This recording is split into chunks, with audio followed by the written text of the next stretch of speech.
Mheshimiwa Waziri Mkuu, nina swali. Kama tunavyojua, dira ya maendeleo ya taifa imelenga itakapofika mwaka 2050 uchumi wetu wa pato la taifa ufikie dola trilioni 1, na tunajua kwamba wananchi wengi wako vijijini na wanategemea kilimo katika kuongeza tija na kuongeza ukuaji wa uchumi.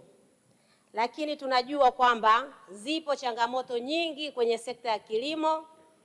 Je, serikali sasa ina mpango gani kuwekeza kikamilifu kwenye kilimo cha umwagiliaji ili kuongeza uzalishaji na kuweza kuchochea ukuaji na kuongeza viwanda na masoko na kuweza kufikia dhana hiyo ya ukuaji wa uchumi, kwa sababu sekta binafsi itachangia 70% ya ukuaji wa dira hii? Mheshimiwa Waziri Mkuu. Mheshimiwa Spika, na kushukuru kwa nafasi hii ili niweze kujibu swali la Mheshimiwa Sara Msafiri kama ifuatavyo. Mheshimiwa Sara Msafiri ameleta swali zuri sana, nikupongeze sana.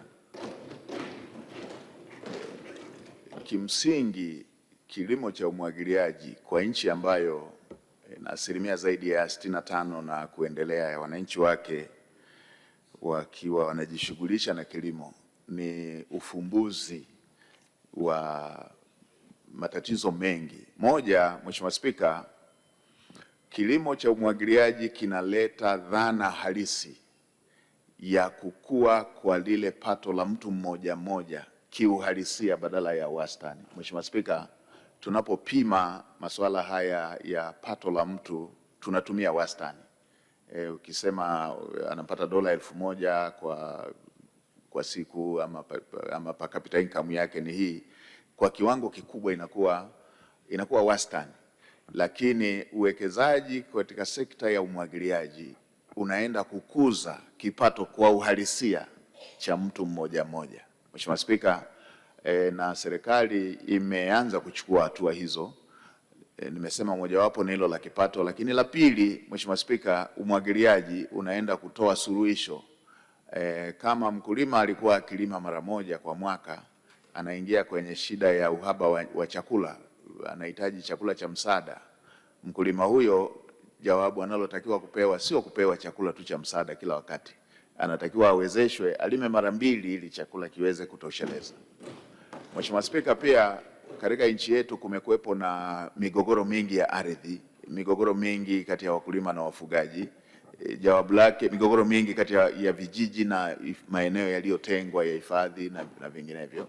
Mheshimiwa Spika, hii na yenyewe inatuambia kwamba ongezeko la watu ni kubwa na ardhi haiongezeki. Maana yake lazima iwepo njia ya kutumia njia ya tofauti ya matumizi ya ardhi, kwamba badala ya kila siku kuongeza mashamba ili uongeze uzalishaji, inatakiwa ije njia ya kuongeza uzalishaji kwa kutumia eneo lile lile, kwa sababu ardhi haiongezeki. Mheshimiwa Spika, kwa kutambua hilo, serikali inayoongozwa na Daktari Samia Suluhu Hassan imechukua jitihada za makusudi na za vitendo kwa kuongeza bajeti ya serikali inayokwenda kwenye kilimo kwa zaidi ya mara 5.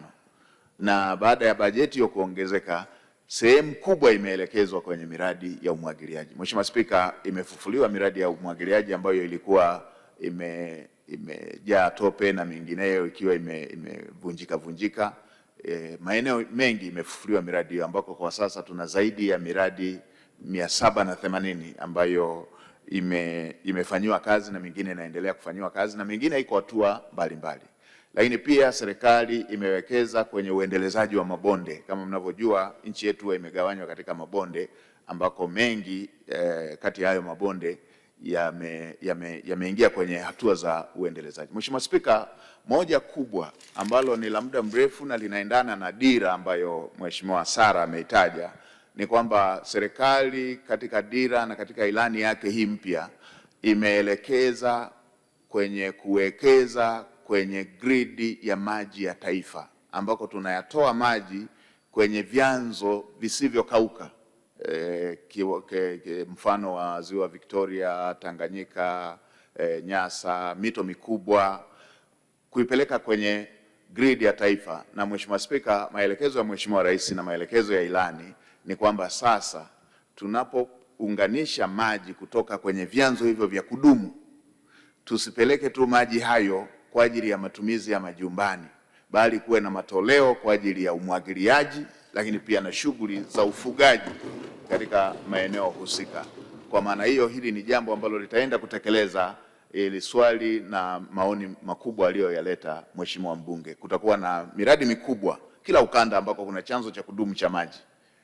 Tutapeleka kwenye miradi ya maji ya majumbani, matumizi ya kila siku, lakini pia kutakuwepo na matoleo ya maji kwa ajili ya umwagiliaji na matumizi ya mifugo kwa ajili ya shughuli hizo zinazoendelea katika maeneo husika ambako miradi hiyo mikubwa inapita.